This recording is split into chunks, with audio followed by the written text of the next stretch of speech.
Welcome back. Let's take you to this now. Gaza Civil Defense Agency says more than 200 bodies have now been retrieved from a mass grave at a hospital in Khan Younis. The agency, which is run by Hamas, says the remains were found under the Nasser Hospital. The mass grave, which includes the bodies of women and children, were reportedly discovered under the hospital courtyard. 60 of the bodies were found over the last 24 hours. Now, the Territory Civil Defense Agency, which is run by Hamas, says some had been summarily killed while others had been dug up and reburied from an unauthorized cemetery created during Israel's siege. The agency believes the bodies of hundreds more may yet be found. Now, Israel says it's looking into the reports. On this, we are now joined via video link by attorney Zeenat Emmamally. Zeenat, thank you so much for your time. So fundamentally, there are two court processes on this humanitarian crisis matter that's been brought up by the war, of course. The one in the International Court of Justice, and the International Criminals Court. Now, let's start with the matter before the ICJ. I mean, Human Rights Watch says that the Israeli government has at least failed to comply with one measure in the legally binding order from the court in South Africa's genocide case. But also in January, the ICJ declared that Israel is plausibly committing genocide in Gaza. Just talk to us about legally, what are the implications here? Okay, thank you for having me on your show, Nati. What we need to understand first is that the proceedings before the ICJ are brought in terms of the Convention Against Genocide, and what the ICC, or the International Criminal Court, has jurisdiction over is the Rome Statute. So while the crime of genocide is defined similarly in both statutes, the jurisdiction of the courts will be different. So under the Rome Statute, there is jurisdiction as well for the ICC to consider the crimes of crimes against humanity, crimes, war crimes, the crime of genocide, and crimes of aggression. Of course, a fundamental aspect of the crime of genocide is that you would have to show intent to destroy whole or part of a group or population. Now, in as far as, the reports that we are hearing, that fundamentally, in as far as the ICJ is concerned, that action is needed. There was, of course, an indication from the courts of seeking some form of evidence. I mean, we know that there has been widespread condemnation of the war in Gaza, with many saying it is, in fact, a genocide.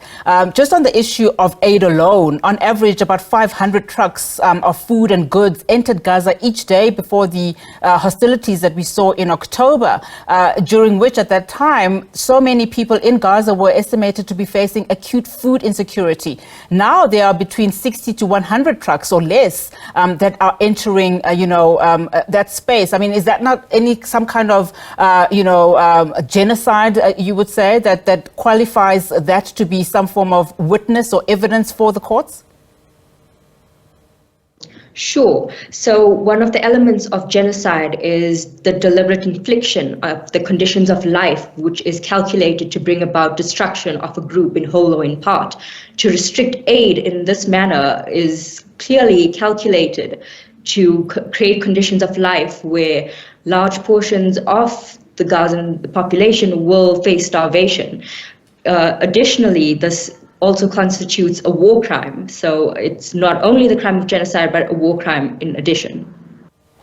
Now, on the issue of the International Criminal Court, and of course, taking into cognizance your description, we know that, of course, under the leadership of Prosecutor Karim Khan, we've seen some harsh, heavy criticism, for him not taking any concrete steps to prosecute the crime of genocide in Gaza, whereas we are seeing, other acts that he is directly making or at least the criminal court is making in Russia, as an example. I mean, he himself went to Israel to notice firsthand what was happening in Gaza. He also sent out a general statement. What should we be seeing here in as far as the ICC is concerned? Okay, so what we need to understand first is that there is an ongoing and active investigation into crimes that are being committed in the state of Palestine. This investigation has been ongoing since 2021.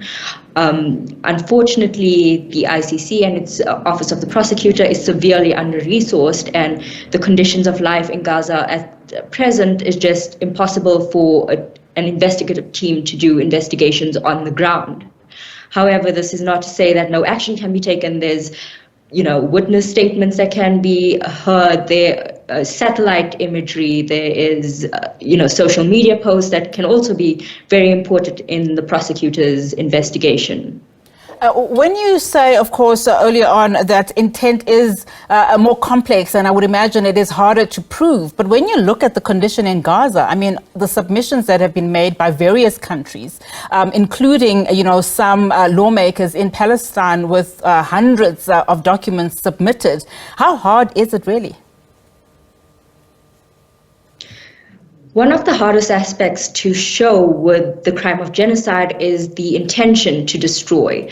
And as we've seen from South Africa's case before the ICJ, there are, Israeli officials, policies, there's plenty of evidence which demonstrates an intention to bring about the destruction of the population, either in whole or in part in Gaza. And then the parallels that have been drawn when making these submissions with other instances, for instance, Yugoslavia, Rwanda, also being brought in the fray. I mean, how does this help in the supporting such cases? Sure. I mean, where mass graves have been detected in other jurisdictions, the Office of the Prosecutor has come out with formal statements more speedily than has been the response here in the situation in Palestine. And in those cases, it was possible for investigative teams to get on the ground, whereas, as I've said, that's not really possible right now with the situation in Gaza. So, yes, there has been a difference, but there's also a difference in the conditions for the investigation in Gaza. All right. Thank you so much, Zeenat, for your time this afternoon. Of course, Zeenat Emmamally is an attorney just weighing in on the current ongoing situation in the Middle East, of course, as well as the latest discovery there of hundreds of a mass grave of bodies, of course, under a hospital in Khan Younis. We'll continue, of course, to highlight what is ongoing there in the Middle East.